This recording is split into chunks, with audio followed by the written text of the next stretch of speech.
ವಿಧಾನಸಭೆ ಕಲಾಪ ಪುನರಾರಂಭ ಆಗ್ತಿದ್ದಂತೆ ಇದೀಗ ತೀವ್ರವಾದಂತಹ ಗದ್ದಲ ಶುರುವಾಗಿದೆ. ಗದ್ದಲದ ನಡುವೆ ಸಂತಾಪವನ್ನ ಕೂಡ ಸೂಚಿಸಲಾಗಿದೆ. ಕಾನೂನು ಸಚಿವರೇ ಅಪರಾಧಿ ಅಂತ ಅಶೋಕ್ ಹೇಳಿದ್ದಾರೆ. ಇನ್ನೊಂದು ಕಡೆಯಲ್ಲಿ ಗದ್ದಲದ ನಡುವೆ ಸಂತಾಪವನ್ನ ಕೂಡ ಸೂಚಿಸಲಾಗಿದೆ. ರಾಜ್ಯಪಾಲರ ಭಾಷಣ ಕುರಿತು ಸದನದಲ್ಲಿ ಗದ್ದಲ ಗಲಾಟೆ ಜೋರಾಗಿದೆ. ಸೂಚನಾ ಕಲಾಪ ನಡೆಸಿದ್ದಾರೆ ಸ್ಪೀಕರ್. ಇದೀಗ ಸರ್ಕಾರ ಮತ್ತು ವಿಪಕ್ಷಗಳ ಜಟಾಪಟಿ, ಸ್ಪೀಕರ್ ಮಧ್ಯಪ್ರವೇಶ ಆಗಿದೆ. ಬಿಜೆಪಿ ಸದಸ್ಯರಿಂದ ಕಾಂಗ್ರೆಸ್ ನಡೆ ಬಗ್ಗೆ ಗಲಾಟೆ ಎದ್ದಿರುವಂತದ್ದು. ಇದೀಗ ಗಲಾಟೆ ಗದ್ದಲದ ನಡುವೆ ಸಂತಾಪವನ್ನ ಕೂಡ ಸೂಚಿಸಲಾಗಿದೆ. ರಾಷ್ಟ್ರಧ್ವಜ ಹಾರಿಸೋಕೆ ಬಿಡದವರಿಗೆ ಮಾತನಾಡೋ ನೈತಿಕತೆ ಇಲ್ಲ. ರಾಜ್ಯ ಸರ್ಕಾರದ ವಿರುದ್ಧ ಸುನೀಲ್ ಕುಮಾರ್ ಇದೀಗ ವಾಗ್ದಾಳಿಯನ್ನ ನಡೆಸಿದ್ದಾರೆ. ವಿಧಾನಸಭೆಯಲ್ಲಿ ಆಡಳಿತ ಪಕ್ಷದ ಸದಸ್ಯರಿಂದ ಆರೋಪ ಕೇಳಿಬರ್ತಾ ಇರುವಂತದ್ದು. ಇದೀಗ ವಿಧಾನಸಭೆಯಲ್ಲಿ ಆಡಳಿತ ಪಕ್ಷದ ಸದಸ್ಯರಿಂದ ಆರೋಪವನ್ನ ಮಾಡಲಾಗ್ತಾ ಇದೆ. ಧಿಕ್ಕರಿಸಿ ಹೊರಟೆ ಬಿಟ್ಟು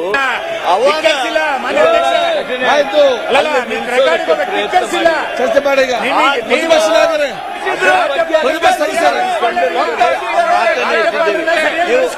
ನೋಡ್ಬೇಕು. National anthem on the conclusion of the address. HK ಪಾಟೀಲ್ರಿಗೆ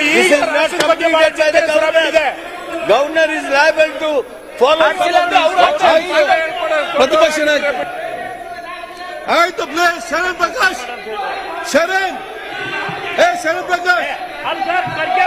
Sharan Prakash ಅವರೇ, ವಿಶ್ವನಾಥ್ ಪ್ರತಿಪಕ್ಷ ನಾಯಕರು ಅಪೇಕ್ಷ ಆಯ್ತು. ವಿಶ್ವನಾಥ್ ಅವರೇ, ಶರಣ್ ಪ್ರಕಾಶ್ ಮಿನಿಸ್ಟರ್ ಕೂತಲ್ಲೇನೆ. ಶರಣ್ ಪ್ರಕಾಶ್ ಅಲ್ಲ, ಶರಣ್ ಆಯ್ತು ಕೂತಲ್ಲಪ್ಪ. ಯಾಕೆ ವೈಆರ್ ಟಾಕಿಂಗ್? ಏನಾಗಿದೆ ನಿಮ್ಗೆಲ್ಲ?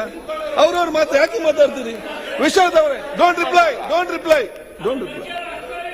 ಸನ್ಮಾನ್ಯ ಅಧ್ಯಕ್ಷರೇ, ತಾವು ಇದನ್ನ ನಾಳೆ ನಮಗೆ ಇದ್ರ ಬಗ್ಗೆ ರೂಲಿಂಗ್ ಕೊಡ್ತೀರಾ, ಚರ್ಚೆ ಕೊಡ್ತೀರಾ ಅಂತ ಹೇಳಿದೀರಾ. ಆ ಭರವಸೆ ಇಟ್ಕೊಂಡಿದ್ದೀನಿ. ಯಾಕಂದ್ರೆ ಇವತ್ತು ಮಾಡ್ದಂಗೆ ನಾಳೆ ಮಾಡಬೇಡಿ, ಒಂದ್ ಸೈಡ್ ಆಗ್ಬೇಡಿ, ಎರಡು ಸೈಡ್ ಇರಿ.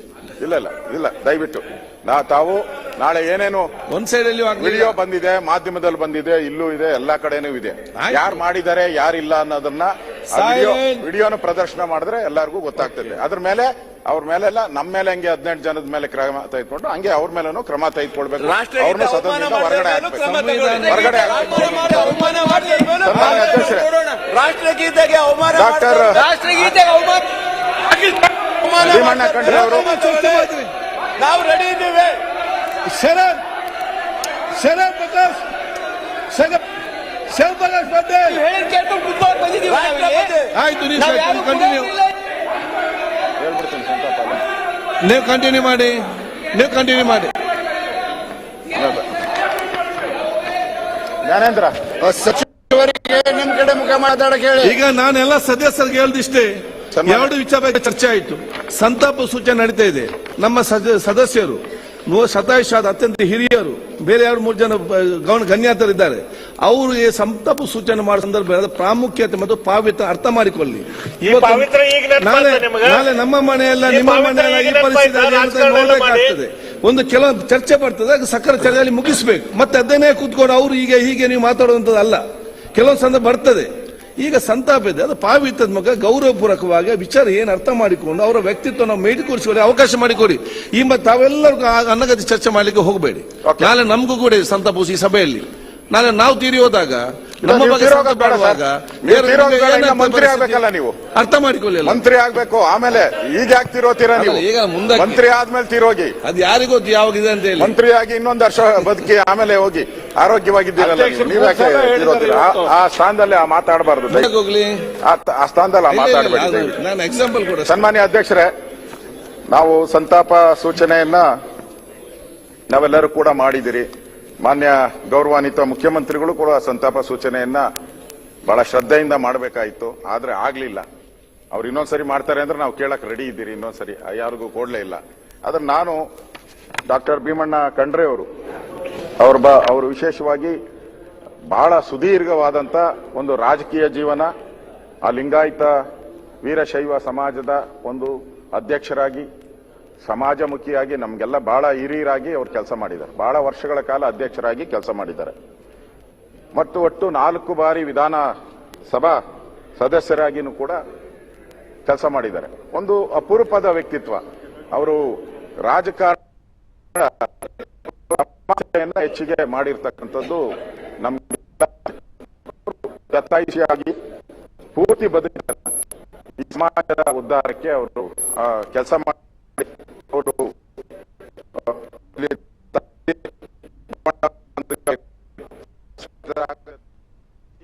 ಮಹಾರಾಜ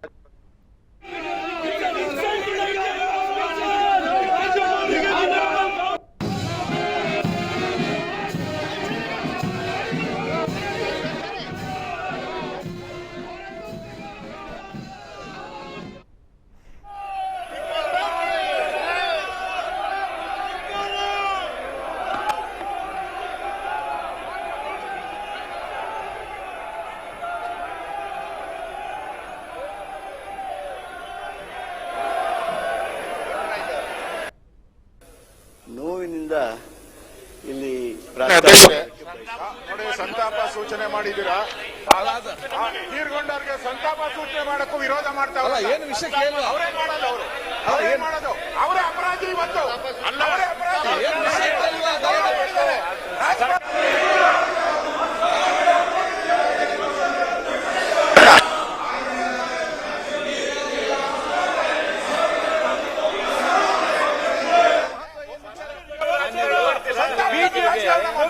ಏನು ವಿಷಯ ಗೊತ್ತಾಗ್ತು ಅಂದ್ರೆ ಅವರು ಸಹಿತ ಏನ್ ವಿಚಾರ ಕೇಳಿ ಅವ್ರು ಕೊಟ್ಟಿದಾರ ಲೆಟ್ರು. ಈಗ ಈಗ ಸಂತಾಪ ಸೂಚನೆ ತಗೊಳ್ಳೋ ಸಂದರ್ಭದಲ್ಲಿ ಲಾ ಮಿನಿಸ್ಟರ್ ಅವರು ಏನೋ ವಿಚಾರ ಕೇಳಿ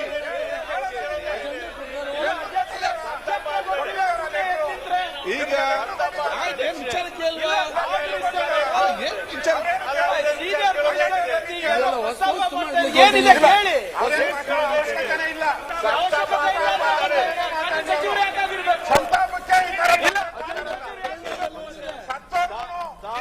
ಅಲ್ಲ ಈಗ ಏನಂತ ಮಹತ್ವದ ವಿಚಾರ ಏನಿದೆ ಈಗ ವಿಷಯ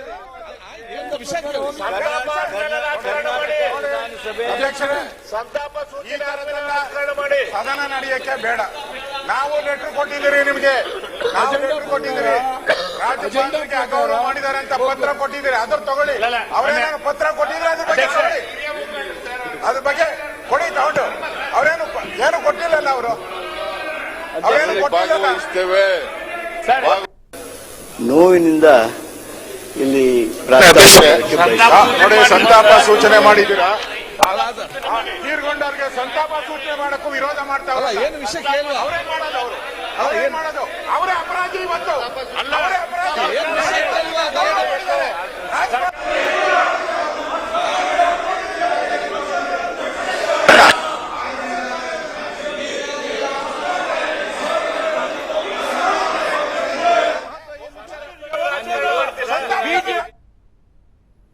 ಅವ್ರಿಗೆ ಎಲ್ಲ ಅವಕಾಶಗಳು ಸಿಕ್ಕಿದ್ದು. ನಾನು ವಿಶೇಷವಾಗಿ ಬೆಲ್ಲದವರ ಸೌಭಾಗ್ಯವಂತ. ನಾನು ಭೀಮಣ್ಣ ಖಂಡ್ರೆಯವ್ರ ಜೊತೆಗೆ ನಾನು 50 ವರ್ಷ ಅವರ ಸಾಮೀಪ್ಯದಲ್ಲಿದ್ದೆ. ನಾನು ಆಗ ತಾನೇ 21, 22. ನನ್ನ ತಂದೆಯವರು ಅವರು ಆ ಸ್ನೇಹ ನಿಮಗೂ ಗೊತ್ತಿದೆ. ಬಹಳ ಆಪ್ತರಾಗಿದ್ದರು. ಅವಾಗ ಬಂದು ಹೋಗ್ತಕ್ಕಂಥ ಆ ಸಂದರ್ಭದಲ್ಲಿ ನಡೀತಕ್ಕಂಥ ಚರ್ಚೆ, ಅವ್ರಿಗೆ ಸೇವೆ ಮಾಡ್ತಕ್ಕಂಥ ಅವಕಾಶ ಅಲ್ಲಿ.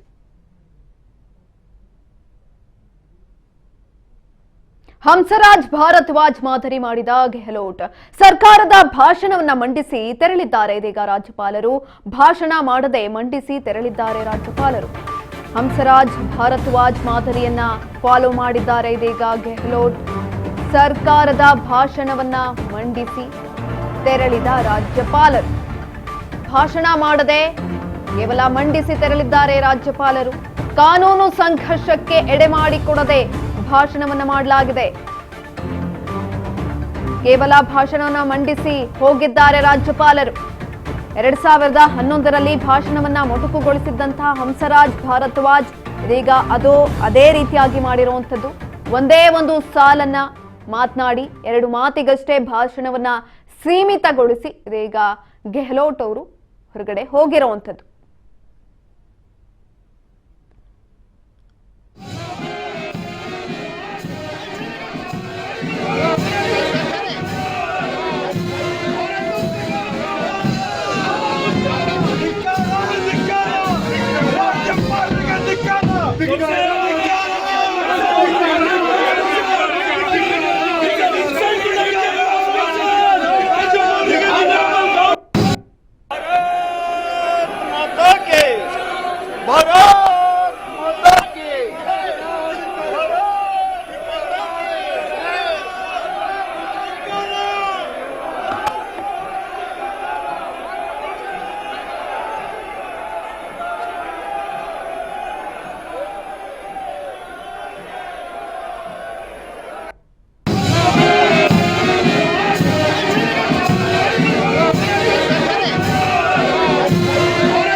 ಸನ್ಮಾನ್ಯ ಮೊಯ್ಲಿ ಅವರ ಕ್ಯಾಬಿನೆಟ್ನೊಳಗೆ ಮಾಡಿರ್ತಕ್ಕಂಥ ಸೇವೆಯನ್ನ ಎಲ್ಲರೂ ಇವತ್ತನ್ನು ನೆನೆಸ್ಕೊಳ್ತಾರೆ. ಮಾನ್ಯ ಅಧ್ಯಕ್ಷರೇ, ಮೊಯ್ಲಿ ಸಾಹೇಬರ ಜೊತೆಗೆ ಬಹಳ ಸಮೀಪದಲ್ಲಿದ್ದರು. ಅವರ ಜೊತೆ ಅವರ ಒಡನಾಟ ಬಹಳ ಹೆಚ್ಚಾಗಿತ್ತು ಅಂತೇಳಿ ಹೇಳಿದರೆ ತಪ್ಪಾಗೋದಿಲ್ಲ. KH ಪಾಟೀಲ್ ಜೊತೆಗೆ, ಮೊಯ್ಲಿ ಅವ್ರ ಜೊತೆಗೆ, ಕೆಲವು ಕಾಲ ದೇವರಾಜ್ ಅರಸರವ್ರ ಜೊತೆಗೆ ಅವರು ಏನು ಸಂಬಂಧ ಸಂಪರ್ಕ ಹೊಂದಿದ್ರು, ಅದರ ಮೂಲಕ ರಾಜ್ಯದ ಸೇವೆಯನ್ನ ಮಾಡಿದರು. ಅವರು ಯುವಕರನ್ನು ಸಹಿತ ದೊಡ್ಡ ಪಡೆ ಕಟ್ಟಿದಂಗೆ ಕಟ್ಟಿದರು. ಸಂಜಯ್ ಗಾಂಧಿ ಅವರು ಕೆಲವು ಕಾಲ ಎಮರ್ಜೆನ್ಸಿಗಿಂತ ಮೊದಲು ನಂತರ ಎಲ್ಲ ಈ ಕುಟುಂಬ ಯೋಜನೆ ಬಗ್ಗೆ, ಫ್ಯಾಮಿಲಿ ಪ್ಲಾನಿಂಗ್ ಬಗ್ಗೆ ದೊಡ್ಡ ಕಾರ್ಯಕ್ರಮಗಳನ್ನು ರೂಪ ಮಾಡ್ತಿದ್ರು. ಆ ಸಂದರ್ಭದಲ್ಲಿ ಭೀಮಣ್ಣ ಖಂಡ್ರೆ ಅವರ ನಾಯಕತ್ವದೊಳಗೆ ಆ ಭಾಗದೊಳಗೆ, ಬಾಲ್ಕಿ ಭಾಗದೊಳಗೆ ಏನೊಂದು ಅತ್ಯಂತ ದೊಡ್ಡ